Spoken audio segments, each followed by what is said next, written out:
В Амге начались 7-е спортивные игры народов Якутии. О составе команд участников, о том, что уже дали игры для Амгинского района, о болельщиках и ожиданиях от спортивных побед, мы поговорим сегодня с гостем студии, министром физической культуры и спорта Республики Саха-Якутия Иннокентием Григорьевым. Иннокентий Юрьевич, здравствуйте.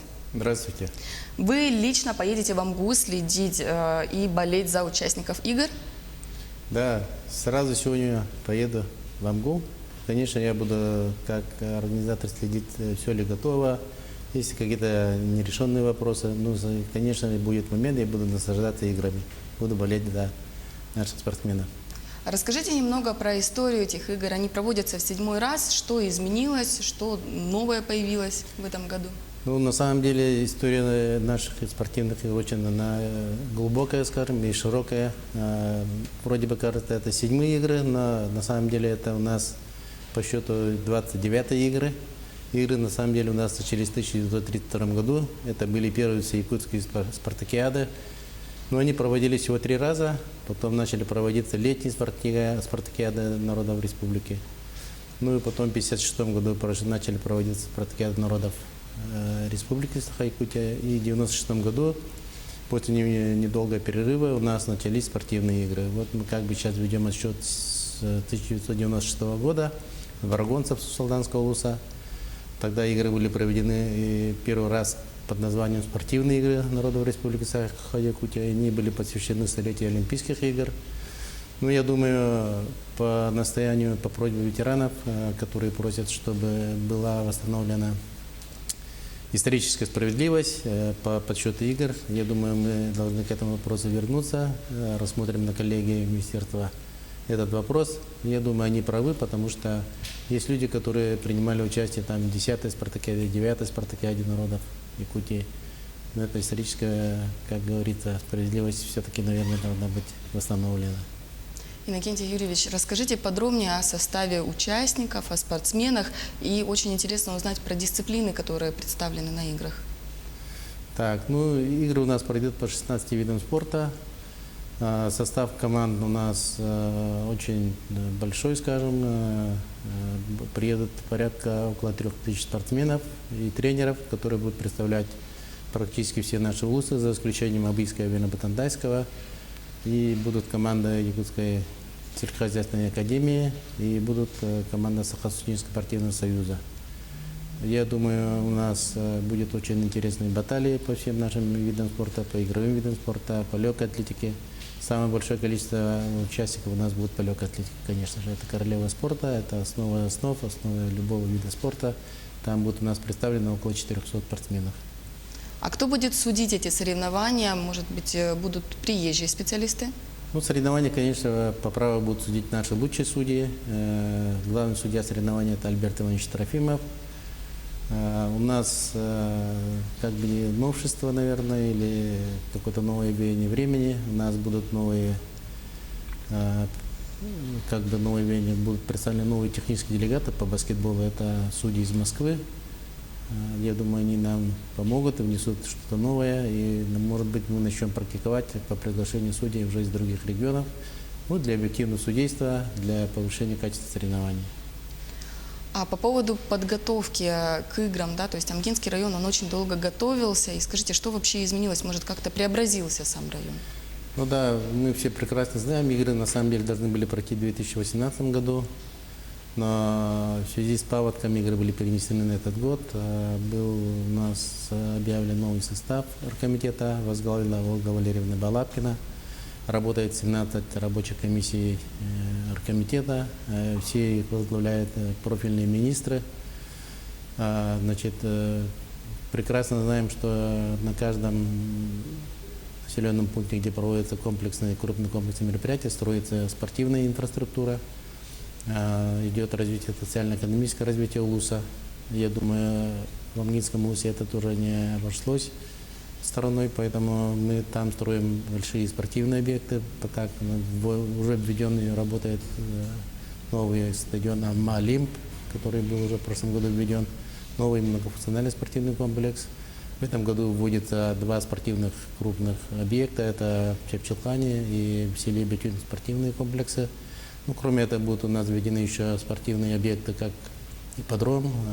В западной деревне будет открыта спортивный объект для спортинга. Ну и там идет укладка дорог, ремонт электросетей, ремонт образовательных учреждений и так далее. Но я думаю, вот район, который проводит крупные комплексные мероприятия, по полной программе получает развитие по всем направлениям. Иннокентий Юрьевич, помимо вот спортивных объектов, может быть, какая-то инфраструктура улучшилась или дороги, например, что-нибудь? Ну вот я говорю, идет по всем направлениям у нас работа, в том числе и дороги, электросети, инфраструктура. Введен, конечно, у нас интернет быстрый, для того, чтобы наши гости, участники соревнований были всегда на связи. А насколько проведение этих игр способствует развитию массового спорта? Ну, я думаю, одной из самых главных задач проведения крупных комплексных мероприятий – это на самом деле вопрос развития массовости повсеместно, потому что спартакиада у нас проводится несколько этапов. Первый этап – это наследственный уровень, второй этап – муниципальный уровень, третий этап – уже республиканский отборочный финал, и четвертый этап – это финальные соревнования. На финальном этапе мы собираем вот около 3000 спортсменов, а на каждом этапе у нас идет еще больший отбор, как говорится, и в целом мы охват примерно посчитали около 15-16 тысяч человек. Спортсменов мы охватили перед этой спартакиадой, финальной частью.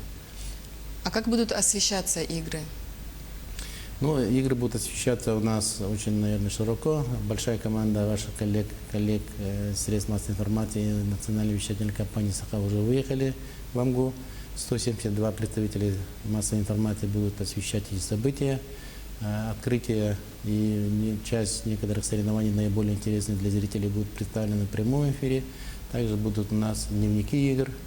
Но я думаю, уже стало хорошей традицией, когда якутяне наблюдают уже спортивные баталии, уже в голубых экранах, сидя на диване. Поэтому, я думаю, эта традиция тоже будет продолжена. Глава региона Сан Николаев в соцсетях призвал чиновников покупать билеты на игры и сообщил, что уже приобрел их для себя и супруги. Много ли чиновников откликнулось? Ну, я думаю, это как бы такое новое веяние в наших играх. Да, Алексей Сергеевич Николаев первым купил билеты на торжественное открытие-закрытие игр для себя и для своей супруги. Ну и призвал наших коллег, своих коллег, членов правительства. Этот почин подхвачен. И я хочу отметить, что вот именно продажа билетов по торжественному открытию-закрытию, она совмещенная, как бы идет комплектом. И из этого у нас создается призовой фонд игр. Поэтому я думаю, вот каждый человек, который купил билеты, может считать себя причастным к проведению игр. Он влил свою лепту, внес свою лепту в призовой фонд игр.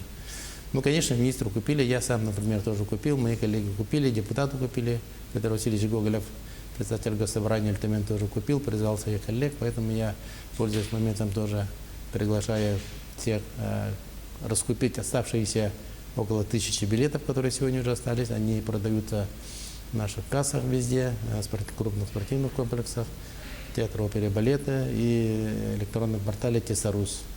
А насколько они доступны по цене? По цене, значит, самый дешевый билет на комплект открытия-закрытия 1000 рублей, а самый дорогой 3000. Ну, получается, на один сеанс, как говорится, закрытие или открытие до 500 или 1500 рублей. А скажите, что-то изменилось в плане транспорта? Как добраться до Амги для тех, кто собирается посетить? Да, ну это один из таких сложных но решаемых вопросов, скажем. Очень много у нас сегодня идет работа по обеспыливанию дороги, для того, чтобы создать безопасные условия для всех участников, которые едут уже со всех уголков нашей республики, но и для болельщиков, любителей и гостей, которые едут на своих автомашинах. Будет соблюдаться, конечно, скоростной режим, работают сотрудники ГИБДД, стоят радары, поэтому, я думаю, это будет очень влиять на безопасность дорог. Но есть у нас сегодня схема, которую городской автовокзал будет доставлять наших желающих болельщиков по схеме «Единый билет», который будет действовать, например, с автовокзала он должен доехать до речного вокзала, через реку Лену переправиться, и там его этим же билетом должны везти в Амгу. Ну, сегодня эта схема уже должна начинать работать. Но я думаю, конечно, большинство наших жителей республики доедут на своих транспортах, за своими знакомыми. Ну а для участников игр у нас уже транспортная комиссия отрабатывает полностью 20 автобусов для наших северных улусов, специализированных автобусов для наших судей и организаторов. Они уже в пути, и вся эта система работает. Насколько мы знаем, еще будет задействована авиация. Недавно Да, у поступила нас новость. в эти дни будут уже завтрашними будут регулярные рейсы с Магана до Амги. Будет рейс выполнять полярные авиалинии. Насколько я понял, цена в пределах 3000 рублей. Иннокентий Юрьевич, в завершении нашего разговора поделитесь с нами, чего вы ожидаете от предстоящих игр и, если не секрет, за кого будете болеть? Так, ну я, конечно, буду болеть в первую очередь за массовость, за то, чтобы у нас была справедливость и игры прошли, как говорится, в правилах плей-офф. На самом деле, мне кажется, те национальные проекты, которые сегодня реализуются на всей территории Российской Федерации, требуют, чтобы такие массовые мероприятия были проведены на каждом субъекте Российской Федерации. Потому что главный индикатор, который обозначил президент страны Владимир Владимирович Путин, это 55% систематически занимающихся к 2024 году. Это практически каждый второй человек должен заниматься физической культурой и спортом. Мы во время игр будем презентировать наше мобильное приложение «Фанлут», которое должно помочь привлечь наших якутян к систематическим занятиям физической культурой и спортом. Но, пользуясь моментом, я тоже хочу, чтобы каждый якутянин сегодня в поисковике или iOS, или Android отыскал приложение «Фанлут», которое поможет ему, наряду с тем, что он будет заниматься физической культурой и спортом, приобретать активные бонусы для наших, для посещения магазинов, заправок и так далее, и так далее. Поэтому я ожидаю массовость, и что это станет одним из таких ключевых моментов для занятий физической культурой и спортом большинства наших якутян. Ну и остается пожелать удачи всем спортсменам на предстоящих играх. Спасибо вам большое за интервью. А я напомню, это было актуальное интервью. Сегодня мы говорили о 7-х спортивных играх народов Якутии с министром физической культуры и спорта Республики Саха-Якутия Иннокентием Григорьевым. До встречи в эфире.